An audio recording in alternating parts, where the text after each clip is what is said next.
नमस्कार, स्वागत है आपका। आप देख रहे हैं इंडिया डेली। मैं हूं आपके साथ विवेक शांडिल्य। सावन का महीना और पूरे देश में बम बम भोले गूंज रहा है, लेकिन थाईलैंड और कंबोडिया के बीच भोलेनाथ के नाम पर बम और गोले की आवाज गूंज रही है। मिसाइलें दागी जा रही हैं। जंग में हो रही तबाही के निशान हर तरफ बिखरे पड़े हैं। सबसे पहले आपको तस्वीर दिखाते हैं, आइए देखते हैं तस्वीरें। दोनों देशों की तरफ से तोप और गोले दागे जा रहे हैं। पहली तस्वीर अटैक 1, दूसरी तस्वीर अटैक 2 और तीसरी तस्वीर अटैक 3। 3 कैमरे से 3 तस्वीर आप देखिए, जहां पर अलग अलग तस्वीर। ये देखिए किस तरह से बड़ी बड़ी तोपों का इस्तेमाल किया जा रहा है।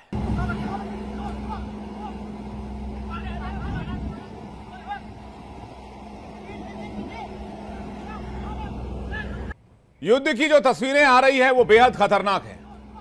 इन तस्वीरों को देखकर आप अंदाजा लगा सकते हैं कि दो शिव मंदिरों को लेकर दो मुल्क आमने सामने आ गए। थाईलैंड और कंबोडिया की जंग विकराल रूप लेती नजर आ रही है। दोनों देशों के सैनिकों ने मोर्चा संभाल लिया है। दोनों देश दो शिव मंदिरों पर दावा कर रहे हैं। इस युद्ध में अब तक 15 लोगों की जान चली गई है। 1 लाख से ज्यादा लोग विस्थापित हो गए हैं और यह सब हो रहा है दो शिव मंदिरों को लेकर। लेकिन इसके विपरीत हमारे देश में अगर आप देखेंगे तो कई ऐसे हिंदू संगठन हैं जो सनातन विरासत को बचाने के लिए लड़ाई लड़ रहे हैं, क्योंकि उन्हें प्रमाण देना पड़ रहा है कि मथुरा में ही कृष्ण जन्म स्थान है, अयोध्या में ही राम जन्म स्थान है, काशी विश्वनाथ में ही महादेव का मंदिर है। लेकिन यहां से हजारों किलोमीटर दूर दो मुल्कों के बीच दो शिव मंदिरों के लिए लड़ाई है। फिलहाल दोनों देश बौद्ध धर्म को मानने वाले हैं। इस युद्ध के पीछे की कहानी भी बड़ी दिलचस्प है। दरअसल 1100 साल पुराना शिव मंदिर है वहां पर, या इससे भी ज्यादा। कुछ दस्तावेजों में यह भी कहा जाता है कि यह 1400 साल 1300 साल पुराना शिव मंदिर है। एक शिव मंदिर जिसका नाम प्रीह विहार है। इसे 9वीं सदी में खमेर सम्राट ने बनवाया था। इस मंदिर पर थाईलैंड और कोलंबिया दोनों अपना हक जताते हैं। इसलिए पहले भी दोनों देशों के बीच विवाद हुए, जंग के हालात बने, कोई हल नहीं निकला। मामला इंटरनेशनल कोर्ट ऑफ जस्टिस में चला गया। 1962 में वहां पर कंबोडिया को इसकी कमान दी गई, यानी कि कंबोडिया के पास इसका मालिकाना हक रहेगा।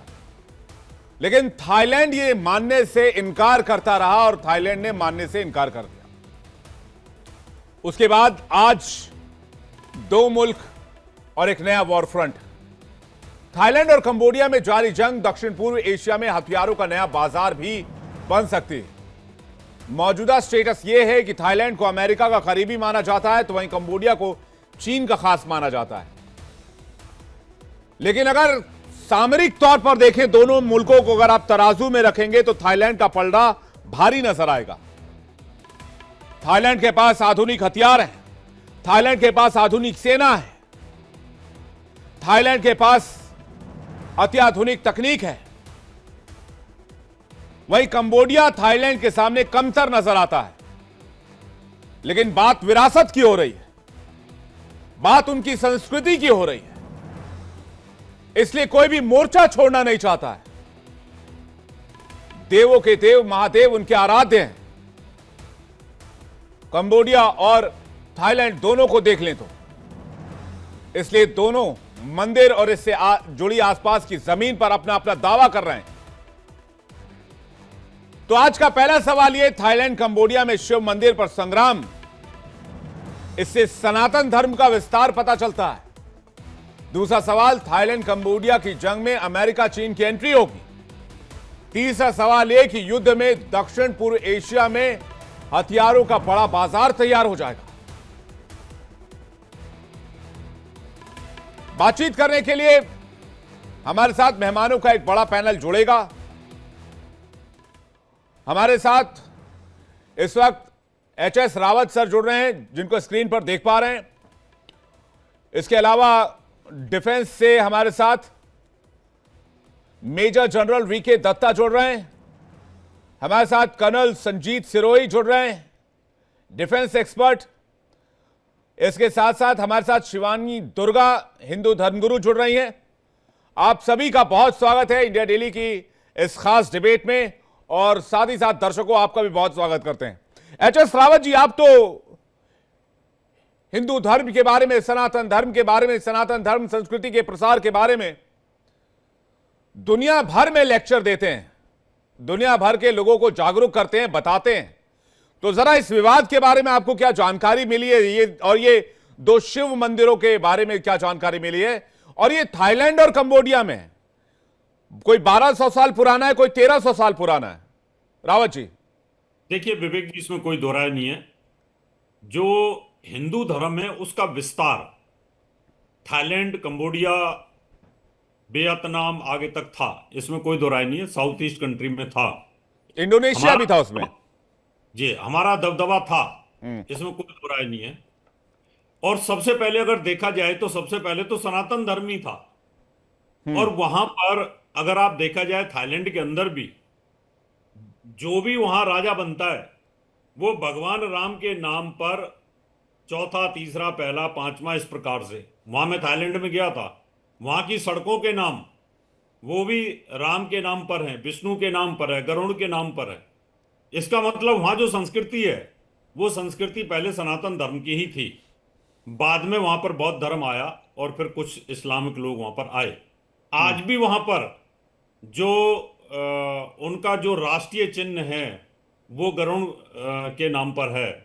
तो इसका मतलब ये रहा कि हमारी जो संस्कृति है वो बहुत फैली हुई थी, इसमें कोई दो राय नहीं। मंदिर वहां बने हुए हैं, उन मंदिरों पर जो विवाद है, उनकी जमीन को लेकर के विवाद है, उनकी आस्था का विवाद है, इसमें कोई दो राय नहीं है। जैसे हमारे यहाँ पर आप देखेंगे कि हम अपने सनातन धर्म को बचाने के लिए हिंदुस्तान के अंदर एक तरह से भीख मांग रहे हैं अपने मंदिरों के लिए, और वो वहां पर उसके लिए युद्ध लड़ रहे हैं।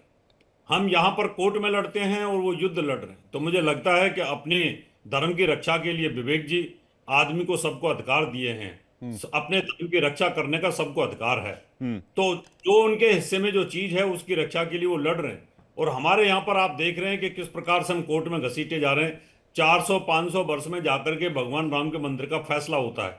तो यहाँ कहीं ना कहीं हमें अपने आप को देखने की जरूरत है कि हम कहाँ खड़े हैं बाकी के लोगों के मुकाबले। छोटे छोटे कंट्री हैं, वो अपनी देश की, और जबकि वो कंट्री अब बौद्ध धर्म अपना चुके हैं, जी अपना चुके हैं, लेकिन जो पीछे का जो इतिहास है वो तो कोई भी नहीं भूलता, वो तो सबको याद रहता है। बिल्कुल। इंडोनेशिया को आप देख लीजिए, एक मुस्लिम कंट्री हो चुका है, लेकिन इंडोनेशिया की रामकथा, रामलीला वो दुनिया में अद्वितीय है। इसमें कोई दो राय नहीं है, क्योंकि आप अपना पूजा पाठ की पद्धति बदल सकते हो, अपना धर्म बदल सकते हो, किसी कारणवश बदल सकते हो। वो सब चीजें तो आप, पाकिस्तान बन गया, इस्लामिक कंट्री बन गया, लेकिन आज वो क्या छोड़ पाया है? क्या वो जातिवाद छोड़ पाया है? नहीं छोड़ पाया। आज भी उनके दिमाग में वो सब चीजें बैठी हुई जो हिंदुस्तान के अंदर बैठी हुई हैं। उन्होंने अपने गोत्र बचा के रखे हुए हैं, अपनी जातियां बचा के रखी हुई हैं। इसका मतलब वो उस तरह का इस्लामिक कंट्री तो है नहीं जिस प्रकार से सऊदी अरब है। तो इसका मतलब हर आदमी को अपने इतिहास के बारे में पता होता है। उनको पता है कि पहले हम राजपूत थे, जाट थे, मलिक थे, चौधरी थे या ब्राह्मण थे, क्या थे, सब पता होता है। तो ऐसे ही कंबोडिया और थाईलैंड के अंदर भी उनको पता है कि हमारे पूर्वज क्या थे और हमारा हिंदुस्तान के साथ क्या रिश्ता है। वहाँ भगवान राम के नाम पर, वहाँ राज्यों के नामों को देखो, वहाँ की सड़कों के नामों को देखो, वहाँ की संस्कृति को देखो, तो बहुत कुछ हिंदुस्तान के साथ में मिलता जुलता है इतने साल के बावजूद भी। तो इसका मतलब वो लोग अपनी राष्ट्र की संप्रभुता के लिए और साथ में अपनी संस्कृति के लिए जो युद्ध लड़ रहे हैं, उसके लिए मैं बाकी उनको बहुत बहुत बधाई देता हूं। जी, मैं शिवानी जी का एक रिएक्शन चाहूंगा, उसके बाद मैं सीनियर जर्नलिस्ट हमारे साथ संजीव कौशिक जी जुड़े हुए उनके पास जाऊंगा, और वीके दत्ता सर और सिरोही सर आपके पास आ रहा हूं। शिवानी जी,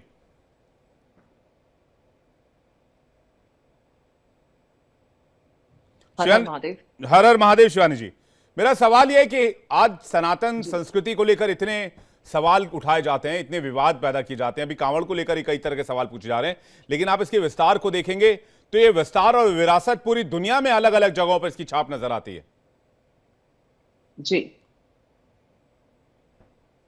हम, ये विडंबना है और दुर्भाग्य है कि हम अपने भारत में, जहां जो कि हिंदू राष्ट्र है, पेपर्स पर नहीं मानते कुछ लोग इस चीज को, बात अलग है, लेकिन हम हिंदू राष्ट्र में हैं और यहाँ पर हमें अपने अस्तित्व की, अपनी संस्कृति की लड़ाई लड़नी पड़ रही है और लड़ना भी चाहिए। भगवान श्री कृष्ण ने भगवत गीता में संदेश दिया है कि जहां धर्म की बात हो तो अवश्य खड़े हो जाओ, जहां अधर्म ऊंचा करने लगे अपना सिर तो उसको, उस सर को नीचा करना सीखो, उसको करो, युद्ध लड़ो। तो ये तो बड़ी अच्छी बात है कि वो दोनों देश लड़ रहे हैं भगवान शिव के लिए। क्या हमारे यहाँ पे ऐसा है? हमारे यहाँ पर हम्म। तो तोड़ा जाता है या फिर हम जुलूस निकालना शुरू कर देते हैं या धरने पर बैठ जाते हैं, लेकिन कुछ कॉन्क्रीट नहीं हो पाता। बहुत बोलते हैं फिर हम बैठ जाते हैं। तो हमें कहीं ना कहीं अपनी न्याय व्यवस्था, हमारी बहुत सारी चीजें, साधु संतों का एक साथ जुड़ना, ये सब चीजों को ठीक करने की आवश्यकता है ताकि हम अपनी संस्कृति को गर्व से जी सके। हर भारतीय, हर सनातनी अपनी संस्कृति को समझ सके। कुछ इन्वेडर्स की वजह से भी हम जो है बट गए आपस में और उस वजह से भी हमसे दूर हो गई हमारी संस्कृति। लेकिन उन लोगों ने, भले ही उनसे सब कुछ दूर हुआ, बौद्धों ने वहां पर आकर के कर लिया, लेकिन फिर भी वो बौद्ध जो हैं भगवान शिव को उन्होंने नहीं छोड़ा। ना उन्होंने वहां से, उस मंदिर से वो त्रिशूल हटाया है, ना भगवान शिव की जो विग्रह है उसे हटाया है। वो आज भी पूजनीय है और उसके लिए इतने वो इमोशनल हैं कि वो आपस में लड़ रहे हैं। वो कह रहे हैं कि यह चाहे कुछ भी हो लेकिन भगवान शिव के लिए लड़ रहे हैं वो।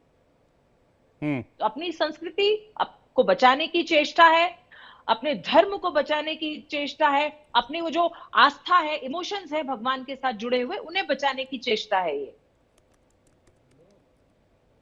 बिल्कुल। मैं एक संजीव कौशिक जी का राय चाहूंगा इस पर कि वो कैसे देख रहे हैं दो मुल्कों की लड़ाई को। संजीव कौशिक जी।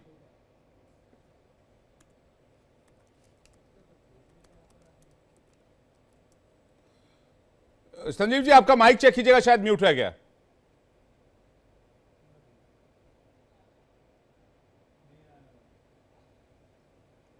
ये समझना पड़ेगा कि हाँ। अपनी देश की संस्कृति को बचाए रखने के लिए दो देश किस हद तक जा सकते हैं, ये संदेश हमें समझना पड़ेगा। हमारे देश में आप देखिए कि धार्मिक पुस्तकें जला दी जाती हैं, फाड़ दी जाती हैं। जो जितनी गिरी हुई टिप्पणी हिंदू धर्म के बारे में की जाती है वो सब हम सब लोग देख रहे हैं। और देखने के बाद देखिए कि हमारा संयम आप देखिए, और उन देशों के नेताओं का, सरकारों का संयम आप देखिए, तुलना कीजिए। जहां 2011 में भी आप देखिए कि 15 से ज्यादा लोग वहां मारे गए, वहां देखिए कि जब दोनों देश के प्रधानमंत्री वार्ता करते हैं संदर्भ में तो एक प्रधानमंत्री को निलंबित कर दिया जाता है। और हमारे यहां आप देखिए कि यदि कोई नेता हिंदू धर्म के बारे में बोले तो उसको प्रमोट किया जाता है, उसको उसका इनाम दिया जाता है। तो ये चीजें समझने की बात है कि आज थाईलैंड और कंबोडिया के बीच जो कुछ चल रहा है पिछले कई वर्षों से, वो एक संदेश हमारे देश को देता है। हमारे देश को समझना पड़ेगा, हमारे देश की सरकारों को समझना पड़ेगा। हजारों की संख्या में मंदिर सरकार के अधीन, कई बड़े मंदिर जहां हमारे शास्त्रों में जिनका जिक्र है, जहां लाखों लाखों की संख्या में लोग हर वर्ष दर्शन करने जाते हैं, उसकी लड़ाई हमने वर्षों वर्षों तक इस देश के संविधान के हिसाब से लड़ी है। आप देखिए अयोध्या के प्रकरण को, आप देखिए 500 वर्ष तक लड़ते रहे। और वहां एक कंबोडिया और थाईलैंड के बीच आप देखिए कि इंटरनेशनल कोर्ट में मुद्दा जाने के बाद, यदि इंटरनेशनल कोर्ट कह देता है कि यह मंदिर कंबोडिया में जाएगा, लेकिन आसपास की जमीन को लेकर के भी आप देखिए कि युद्ध होते हैं वहां पर।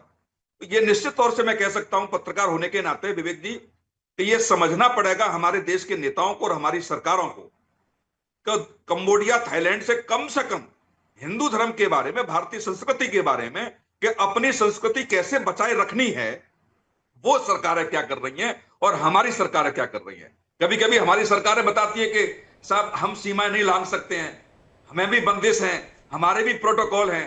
आप देखिए उन दोनों सरकारों के सामने कि कोई प्रोटोकॉल नहीं, कोई सीमाएं नहीं। यदि एक शिवजी का मंदिर वहां इतना पुराना 1400 साल पुराना मंदिर है, उस मंदिर की लड़ाई में दो देशों की सेनाएं बॉर्डर पे मंदिर को लेकर के, मंदिर की जमीन को लेकर के, और एक हमारे आप देश में देखिए कि संवैधानिक तरीके से हम लड़ाई लड़ते हैं।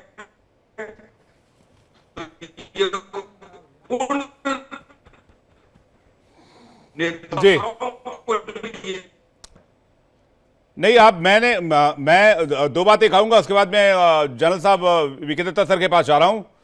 अगर आप मौजूदा दौर में देखेंगे तो मौजूदा दौर में अगर मैं देशों के हिसाब से बात करूं, भारत तो है ही, भारत में जहां पर हिंदू धर्म, सनातन धर्म का प्रचार प्रसार हुआ, नेपाल, श्रीलंका, अफगानिस्तान, वर्तमान में पाकिस्तान, वर्तमान में बांग्लादेश, वर्तमान में Myanmar, Thailand, Cambodia, Vietnam, Indonesia, इन तमाम देशों में सनातन, वैदिक, शैव, वैष्णव, शाक्त, जैन, बौद्ध धर्म और संस्कृति फैली हुई थी। और इसमें भी जो एक और बात जो सुनील कौशिक जी कह रहे हैं कि दोनों देशों के लोग ये जानते हैं कि उनके जो पूर्वज थे वो उसी शिव मंदिर में जाते थे और पूजा करते थे और पूजा अर्चना करते थे और जलाभिषेक करते थे। लेकिन आज की तारीख में अगर उनके पूर्वजों का हक, उनकी सनातन, उनकी संस्कृति, उनकी विरासत को अगर कोई छीनने की कोशिश कर रहा है, बाय द लॉ ही कर रहा है, इंटरनेशनल कोर्ट ऑफ जस्टिस से ही कर रहा है, तो भी ये दोनों देश मानने के लिए तैयार नहीं है। इस पर मैं वीके दत्ता सर आपके पास आ रहा हूं। वीके दत्ता सर, दोनों देशों की अगर हम तुलनात्मक स्थिति देखें तो इस जंग का क्या प्रारूप आप देख रहे हैं? जंग और बड़ी होती हुई नजर आ रही है। देखिए विवेक, ऐसा है कि एक बड़ी विडंबना है। दो देश जिनकी सिविलाइजेशन, कल्चर एक दूसरे के साथ मिलता है, जो उस जमाने के 11वीं सदी के खैबर राजा थे, कंपूचिया पहले बोला जाता था कंबोडिया को, वो ये जो शिव मंदिर है वो उनके द्वारा बनाया गया। उस समय में जो हिंदुइज्म था, एक उसके अलावा एक एनिमिज्म भी होता था, जो एक वहां पे बिलीफ था, और उसके बाद में हिंदुइज्म हो गया, ब्राह्मणिज्म हो गया, और फिर आया बाद में बुद्धिज्म। तो ये जो मंदिर बनाया गया, एक्चुअल में इसकी धरोहर जुड़ती है कंपूचिया के साथ में, और ये उस समय 11वीं सदी में बना। अभी लेकिन जब वहां पे कॉलोनियल रूल था, फ्रांस का रूल था वहां कंबोडिया के अंदर, तो उन्होंने तकरीबन 1911 के दशक में उन्होंने एक नक्शा खींचा, जिस प्रकार की भारत के अंदर भी अगर आप मैकमोहन लाइन की बात करें, या जिस प्रकार हिंदुस्तान पाकिस्तान का बंटवारा हो गया, तो उसी प्रकार उन्होंने एक लाइन ड्रॉ कर दी, जिसके अंदर ये मंदिर का इलाका भी बंट गया। और इसके कारण क्या है कि उसके बाद ये 1953 में जब आजादी मिल गई कंबोडिया को, तो ये लगातार इसके ऊपर एक डिबेट चलता रहा थाईलैंड और कंबोडिया के बीच में कि इसके ऊपर हक किसका है।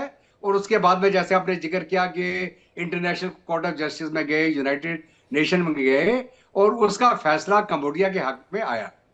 लेकिन अभी क्या है कि मतलब विडंबना में इसलिए बोल रहा हूं कि दोनों देश जो हिंदुइज्म से इफेक्टेड थे, प्रभावित थे, बिलीव था, और दोनों की मान्यताएं थी, वो अब उस शिव मंदिर के लिए लड़ रहे हैं जो उन दोनों की धरोहर है। और अगर मैं तो बोलूंगा कि कंबोडिया और थाईलैंड को, इस इलाके को एक वेटिकन डिक्लेयर कर देना चाहिए, चाहे वहां थाईलैंड के लोग जाएं या कंबोडिया के जाएं, और जो भी वहां पे रेवेन्यू आए टूरिज्म के माध्यम से, वो दोनों देश बांट सकते हैं। क्योंकि ये जो जंग है, ये जंग जमीन की, जंग रेवेन्यू की, जंग टूरिज्म की है। और इसके साथ साथ में फिर चीन और अमेरिका का इन्फ्लुएंस वो में सेकेंडरी आ जाता है, जिसके अंदर जो इस प्रकार के देश हैं जो अपना अपना इन्फ्लुएंस बढ़ाना चाहते हैं साउथ ईस्ट एशियन रीजन में, खास करके चाइना जो कंबोडिया के माध्यम से वहां पे एक सी पोर्ट हासिल करना चाह रहा है। और ये भी आपको मालूम होना चाहिए कि जो मलक्कन स्टेट की हम बात करते हैं, और अगर आप थाईलैंड की बात करें, थाईलैंड का जो नीचे का टिप है वो मलक्कन स्टेट को जाके डोमिनेट करता है। तो चीन के लिए बहुत महत्वपूर्ण इलाका है वो, जितना सी रूट ऑफ कम्युनिकेशन है उस रूट से होकर निकलता है। और उसमें जो इंडोनेशिया हो गया, मलेशिया हो गया, कंबोडिया हो गया, थाईलैंड हो गया, ये जगह पर कोई भी पोर्ट या मिलिट्री बेस होना या नेवल बेस होना बहुत जरूरी है। दूसरा, थाईलैंड को जितने हथियार असला मोटे तौर पे कौन दे रहा था? अमेरिका, और चीन भी दे रहा है। तो कंबोडिया को भी चीन दे रहा है, थाईलैंड को भी चीन दे रहा है। तो लेकिन अभी हमें ये देखना पड़ेगा कि ये जंग कहां जाके रुकती है। और कह रहे कि ये जो थाईलैंड है उसको अमेरिका बैक कर रहा है। बिल्कुल, देखिए ऐसा कि जो मेजर आर्मामेंट है वो यूएस के द्वारा दी गई है थाईलैंड को। थाईलैंड की जो आर्मी है, अगर उसका रेटिंग हम बात करें वो 25 नंबर में आती है दुनिया में, और जबकि कंबोडिया की जो फौज आती है 95 के उसके आंकड़े में आती है। और इनका जो एयरफोर्स का कोई मुकाबला नहीं है। कंबोडिया के पास बिल्कुल तकरीबन ना के बराबर कोई एयरफोर्स है, जबकि थाईलैंड के पास एक शक्तिशाली एयरफोर्स है। नेवी का जहां तक सवाल है, वहां भी थाईलैंड की फोर्स ज्यादा है, कंबोडिया के पास नहीं है। लेकिन सबमरीन ना उसके पास में है और ना कंबोडिया के पास में है। लेकिन वो बात एक अलग हो गई कि ये जंग आगे खींचनी चाहिए कि नहीं। मेरा मानना यह है कि पहले भी इन्होंने वार्तालाप से इसको सुलझाया था, हो सकता आगे भी ये आपस में बातचीत करें, क्योंकि दोनों तरफ की जो डिस्पेंसेशन थी, इनके अपने पुराने रिश्ते हैं, पुरानी इनकी मित्रता है, किसकी, कंबोडिया की और थाईलैंड की। और बीच में जो पॉलिटिकल एक्टिविटी होती है और मिलिट्री का कार्रवाई आती है, उसके कारण कई बार जो है रिश्ते इनके खराब हुए हैं। अभी खास ऐसा करके नहीं हो सकता कि मंदिर को एक न्यूट्रल एरिया घोषित कर दें कि भाई आपके लोग भी आए, हमारे लोग भी आए, वहां किसी तरह का कोई निर्माण कार्य नहीं होगा।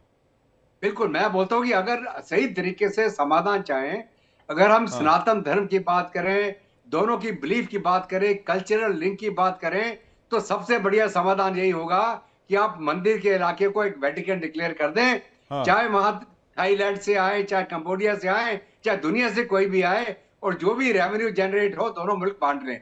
क्योंकि ये हर एक चीज में जहां पैसा इन्वॉल्व हो जाता है, वहां पे एक दूसरे के ऊपर जो है फिर वो जिसको खींचातानी चालू हो जाती है। जी, मैं इस सवाल को लेकर रावत जी के पास आऊंगा। आप कह रहे हैं पैसा इन्वॉल्व हो जाता है, या पैसा या विरासत, ये बड़ी बात है। लेकिन सिरोही सर का कमेंट चाहूंगा मैं इस पर, इस वॉर पे।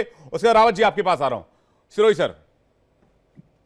देखिए विवेक जी, इस चीज को हमको समझना चाहिए कि ये जो बातचीत अभी हो रही है, इसमें जो है हिस्टोरिकल भी है, इसमें जो है पॉलिटिकल भी है, और इसमें जो है प्राइड भी है, ईगो भी है दोनों देशों। और दोनों देशों की अगर तुलना की जाए कि जैसे जनरल साहब बोल रहे थे, थाईलैंड को पूरा सपोर्ट करता है यूनाइटेड स्टेट्स और कंबोडिया को पूरा सपोर्ट करता है चाइना। और चाइना भी डायरेक्टली जो हथियार देता है वो तो देता ही है। उसके अलावा अगर आप देखेंगे 2019 में पाकिस्तान ने ऑफर दिया था कंबोडिया को उनकी आर्मी को ट्रेन करने के लिए। तो इसमें आप इसको नेक्सस को समझें। ये मंदिर का मामला तो ठीक है, इसमें सनातन धर्म भी है, सब कुछ है, वो अपने मंदिर के लिए लड़ रहे हैं, बड़ी अच्छी बात है, हमको भी अपने मंदिरों के लिए लड़ना चाहिए। पर आपको ये समझना चाहिए ये लड़ाई सिर्फ मंदिर की नहीं, ये बहुत बड़ी गेम है। ये गेम ये है जो साउथ ईस्ट एशिया में डोमिनेंस की। चाइना जो है डोमिनेशन चाहता है, चाइना चाहता है, म्यांमार में चाइना ऑलरेडी बैठा हुआ है, थाईलैंड में अमेरिका है, कंबोडिया में चाइना है, वियतनाम में कोशिश कर रहा है चाइना घुसने की, उनके अभी जो है शी जिनपिंग वहां पे होके आए हैं। तो ये पूरी की पूरी लड़ाई जो है मंदिर की लड़ाई नहीं है, मंदिर तो एक बहाना है, पूरा डोमिनेशन का है। और ये जो थाईलैंड है वो अमेरिका का प्रॉक्सी है, और कंबोडिया जो चाइना की प्रॉक्सी है।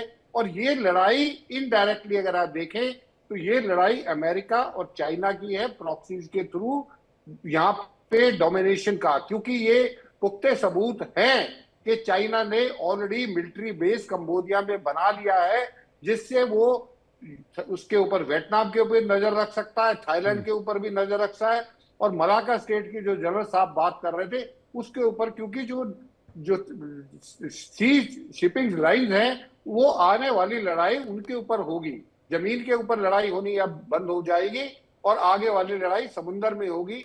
तो इस चीज को देखते हुए, लेकिन दोनों में कंपैरिजन नहीं है। थाईलैंड की अगर आप जीडीपी देखें तो थाईलैंड की जीडीपी तकरीबन 600 बिलियन है।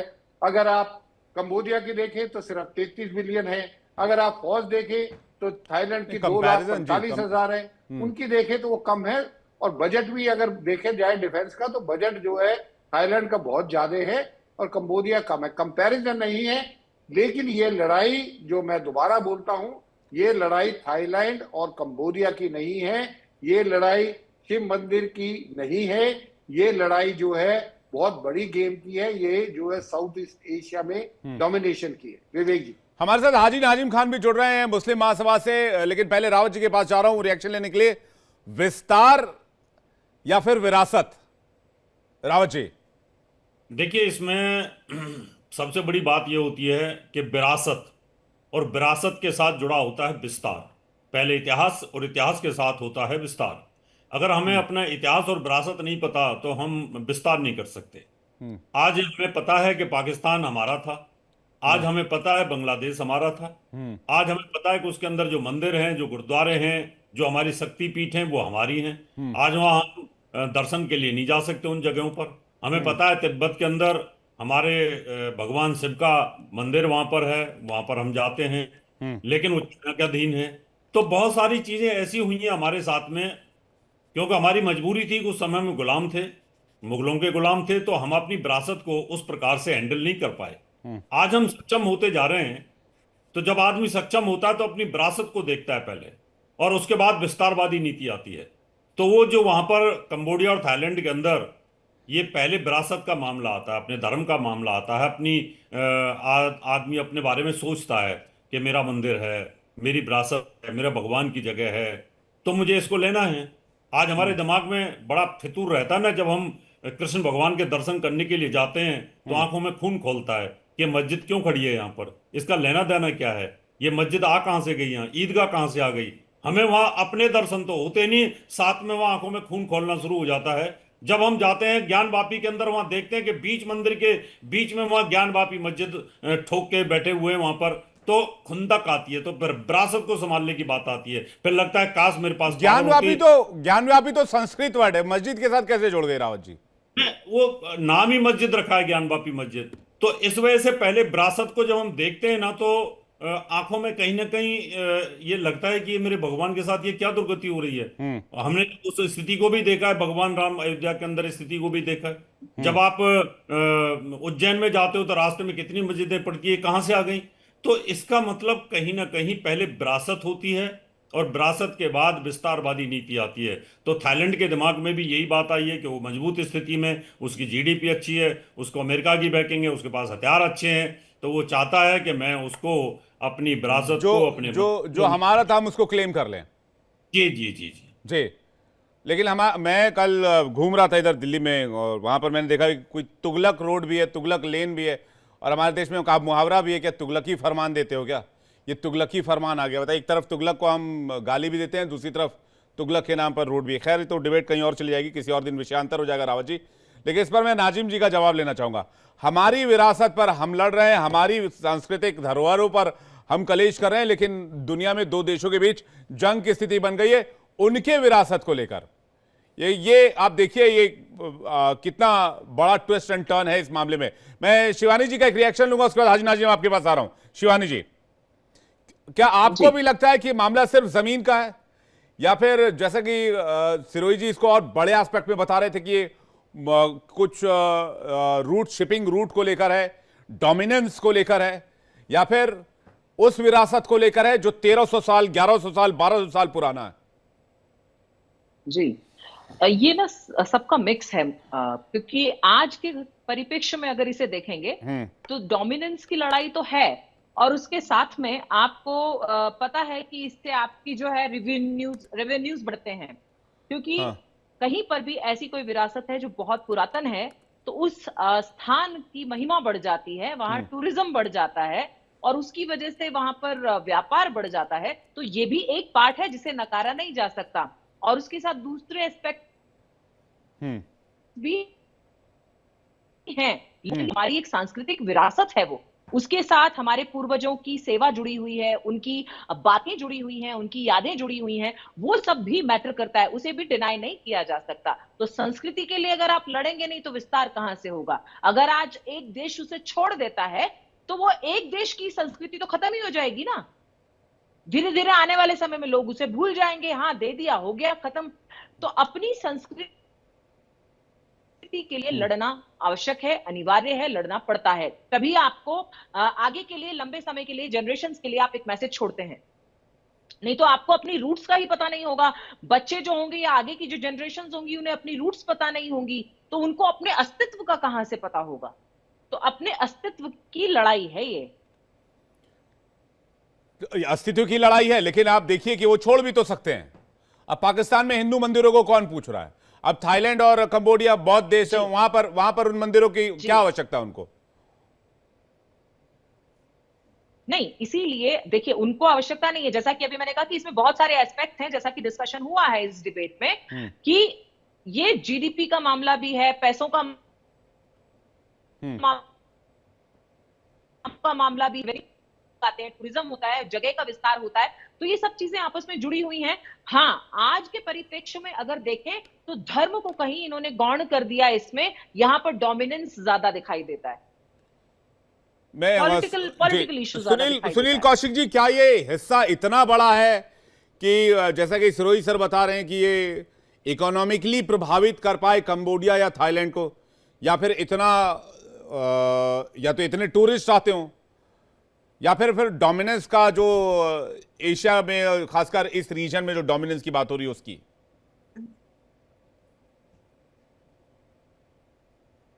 हमारे डिफेंस एक्सपर्ट कह रहे हैं वो हो सकता है, लेकिन मैं सहमत नहीं हूं।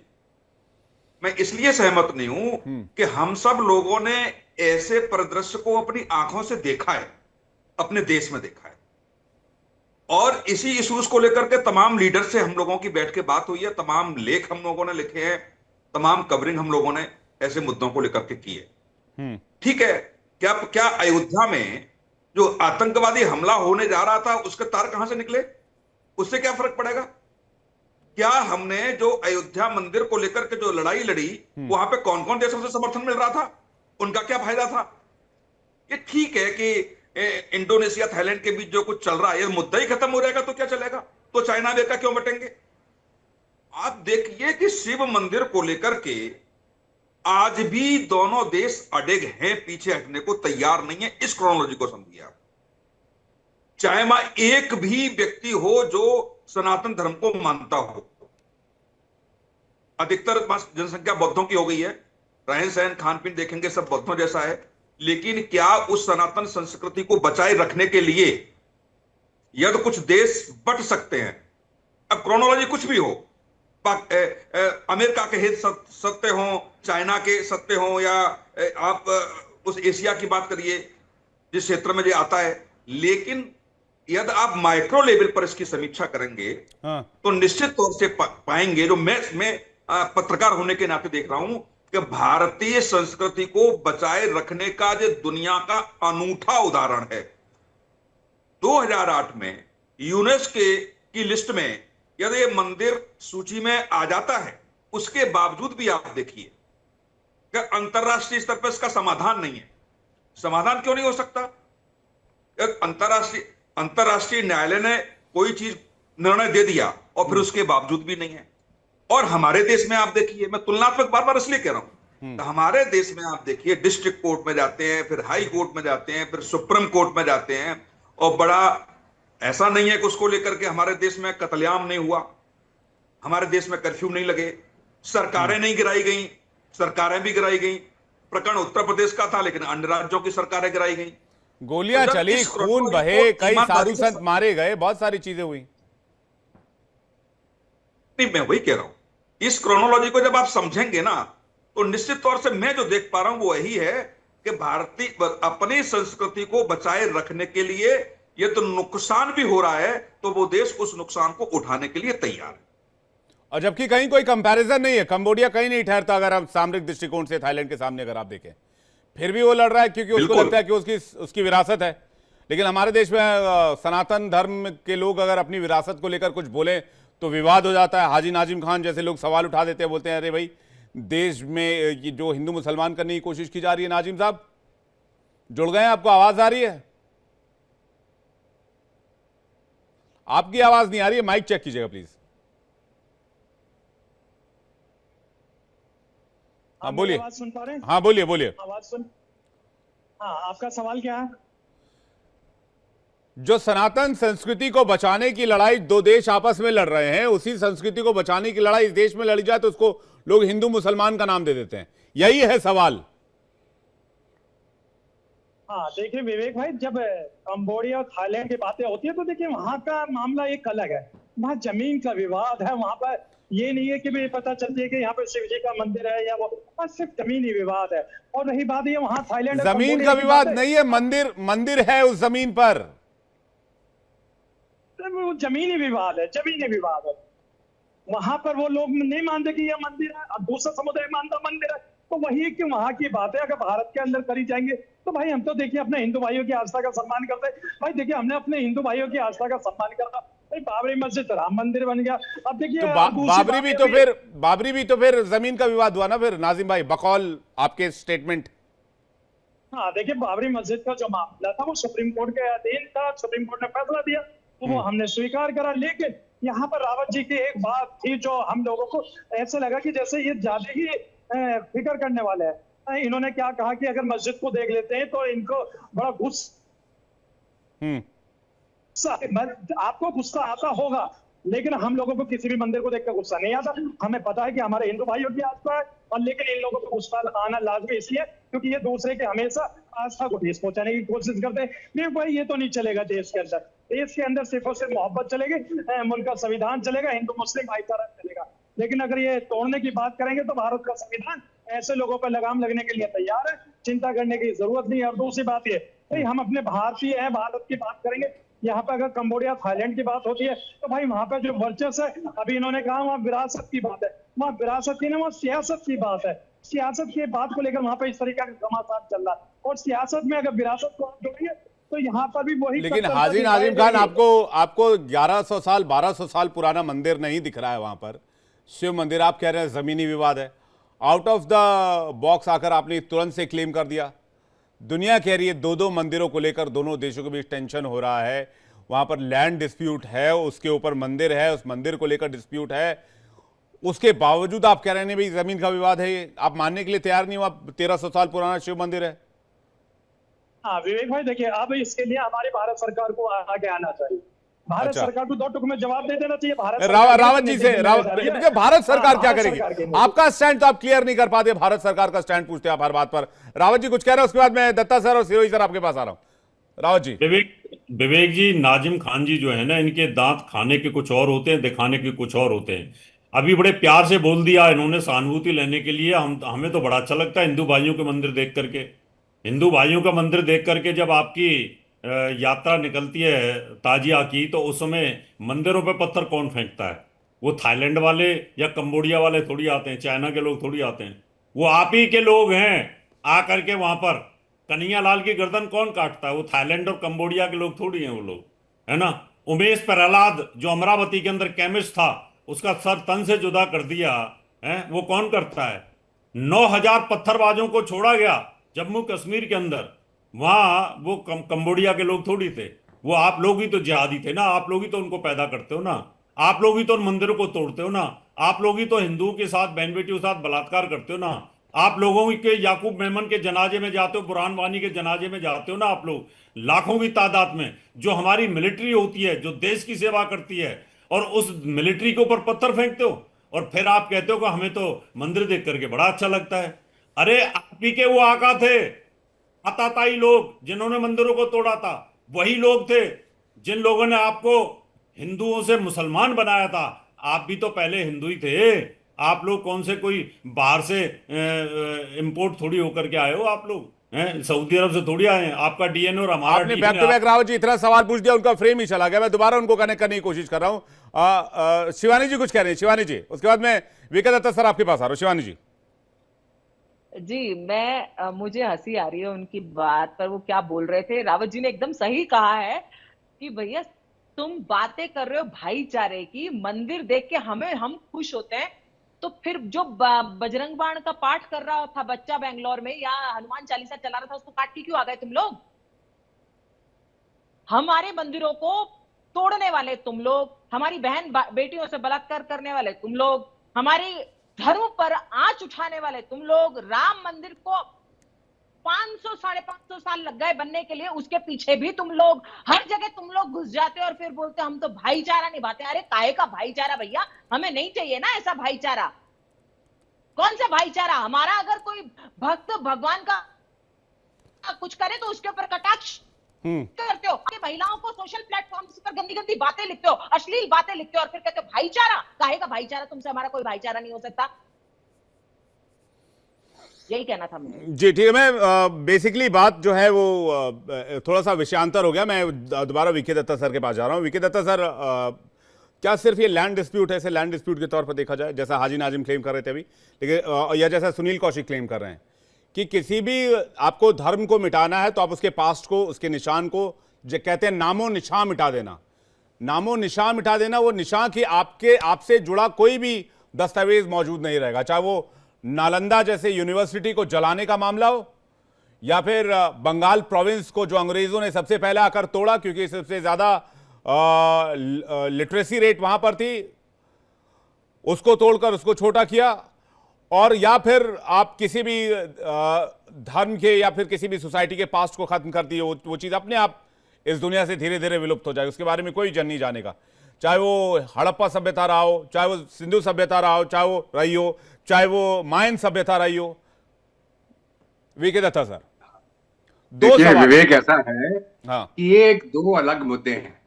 जो इशू कंबोडिया और थाईलैंड के बीच में है, हाँ, वो इशू नहीं है कि ये वहां पे मुस्लिम आक्रामकता आ गई और उन्होंने वहां पे मंदिर तोड़ने की कोशिश करी या कब्जा करने की कोशिश करी।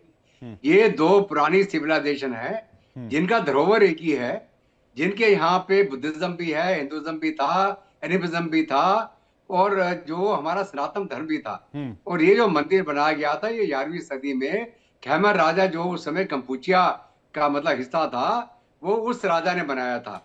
सूर्यवर्मन प्रथम ने बनवाया था, उस राजा का नाम सूर्यवर्मन प्रथम था। बिल्कुल बिल्कुल। तो अभी क्या है कि जो थाईलैंड के भी निवासी हैं या कंबोडिया के भी निवासी हैं, उनकी पुरानी कल्चरल सिविलाइजेशन लिंक एक ही थी, एक ही मान्यताएं थी उनकी। लेकिन अभी इशू क्या आ गया कि अगर मैं इंटरनेशनल एफर्ट की बात करूं, इंटरनेशनल इन्फ्लुएंस की बात करूं, एक अमेरिका के कैंप में है, एक चाइना के कैंप में है। अभी ये किसने उकसाया है ये जंग शुरू करने के लिए, ये समय बताएगा।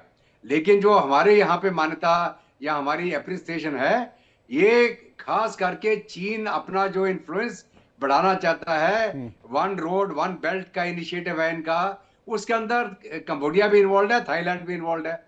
जहां तक हथियारों का सेल का सवाल है, वहां चीन के हथियार थाईलैंड भी ले रहा है और कंबोडिया भी ले रहा है।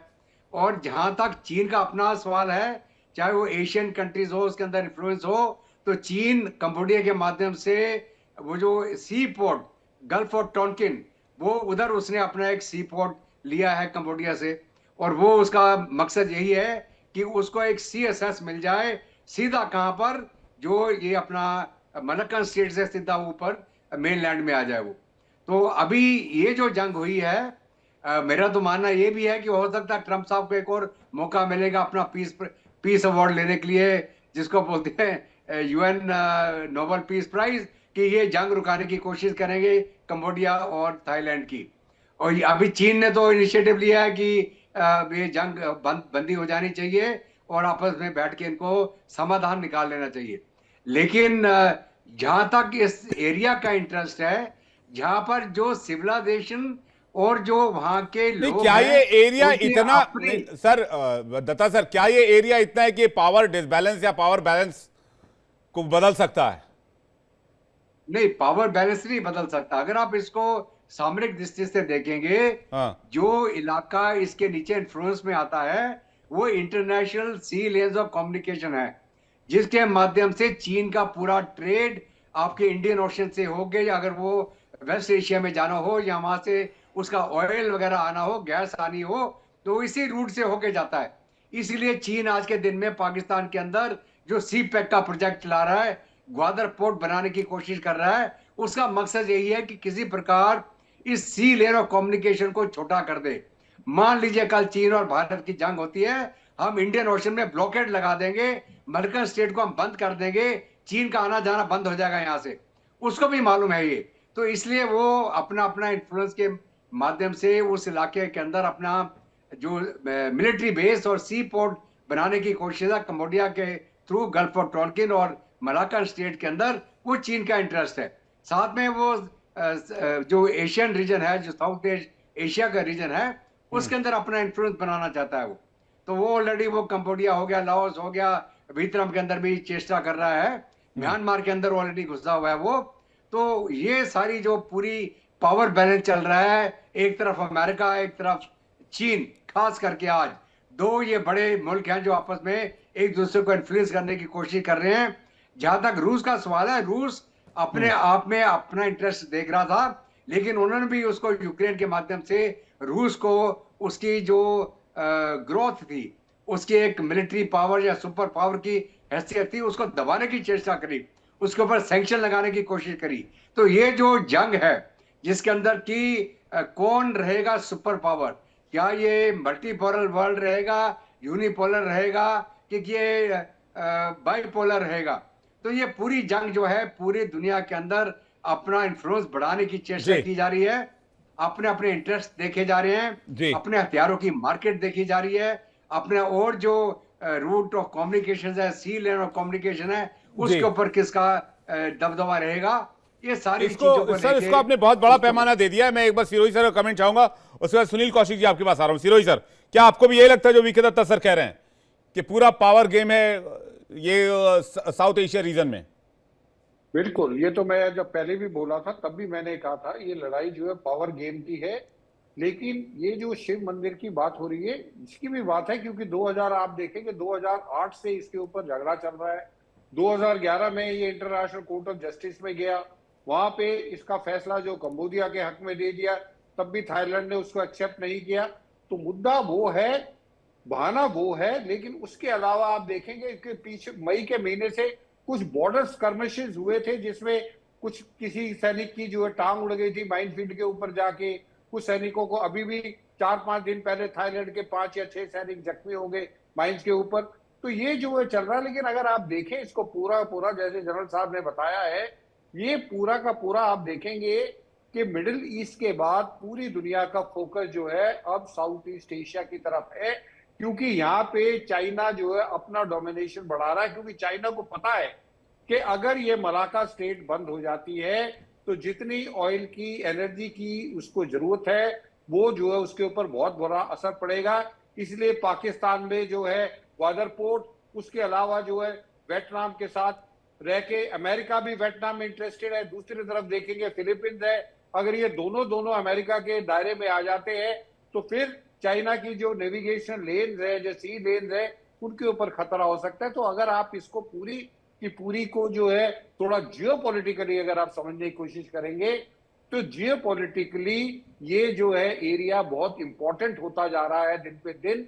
और आने वाले समय में चाइना जो अपनी एक्सपोनेंशियल पॉलिसी जो बढ़ा रहा है, जो विस्तारवाद जो करना चाहता है, उस विस्तारवाद पे अमेरिका जो है लगाम लगाना चाहता है। कंबोडिया में वो मिलिट्री बेस बना रहा है, इसलिए थाईलैंड ने जो है कंबोडिया के ऊपर हमला किया F-16 से।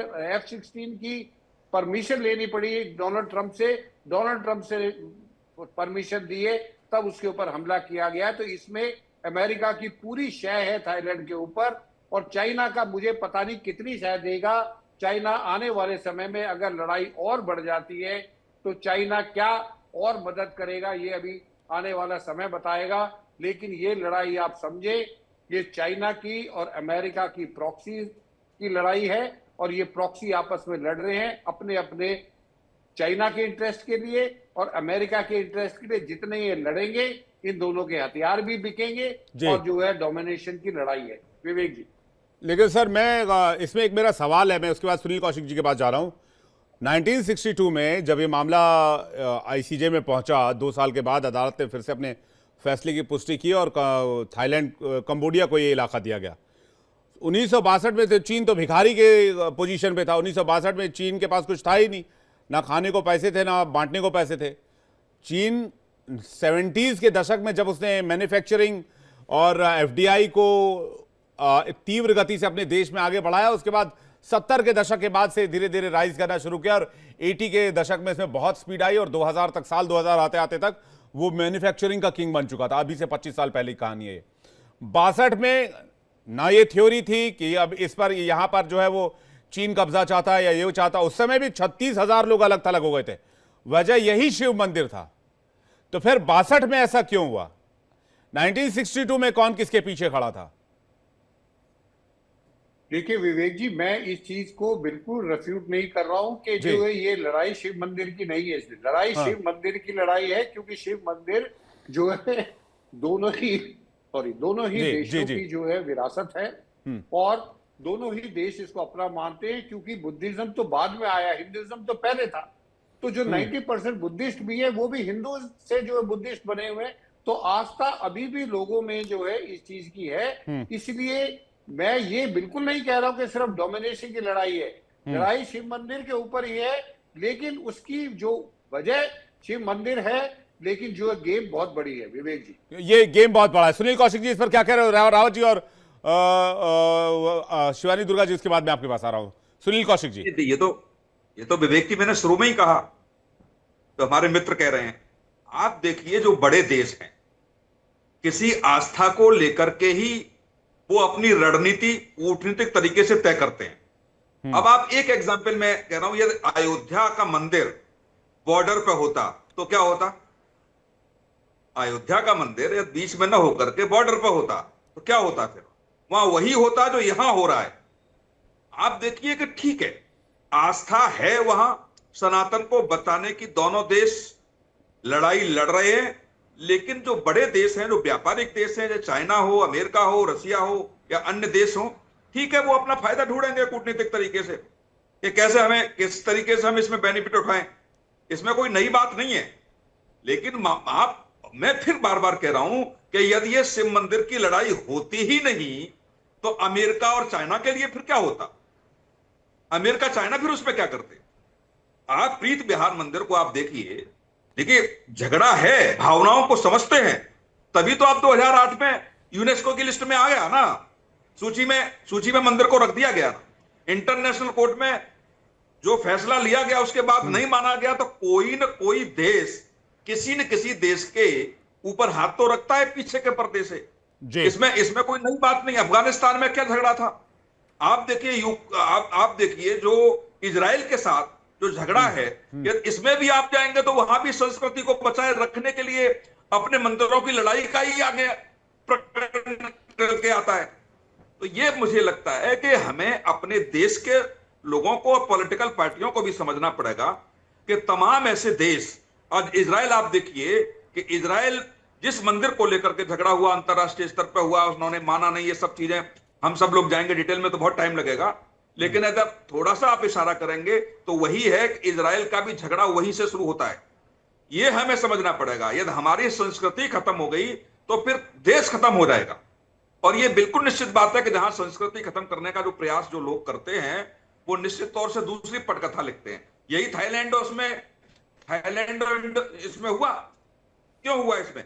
ये इसलिए हुआ कि वहां बौद्ध धर्म जब बढ़ गया और हिंदुत्व खत्म होने लगा धीरे धीरे करके, तो एक ऐसा प्रीत विहार मंदिर है जहां मुझे लगता है कि अभी भी कुछ लोगों की आस्था सनातन धर्म में है, और इतनी आस्था सनातन धर्म में वहां मुझे लगता है ऐसा कि मुझे लगता है कि दोनों चीजें हैं जो बात आप कह रहे हैं। एक तो विरासत और अपने धरोहर को बचाने की लड़ाई भी, और दूसरा एक वर्चस्व की लड़ाई भी। अब जीत किसकी होती है, ये जंग कहां जाकर रुकती है, क्या मीडिएशन हो पाता है, वार्ता हो पाती है, इस पर हमारी नजर आएगी। फिलहाल आप मेहमानों का बहुत शुक्रिया हमारे साथ जुड़ने के लिए और डिबेट करने के लिए। बहुत बहुत धन्यवाद। दर्शकों आपका भी बहुत बहुत शुक्रिया हमारे साथ जुड़ने के लिए।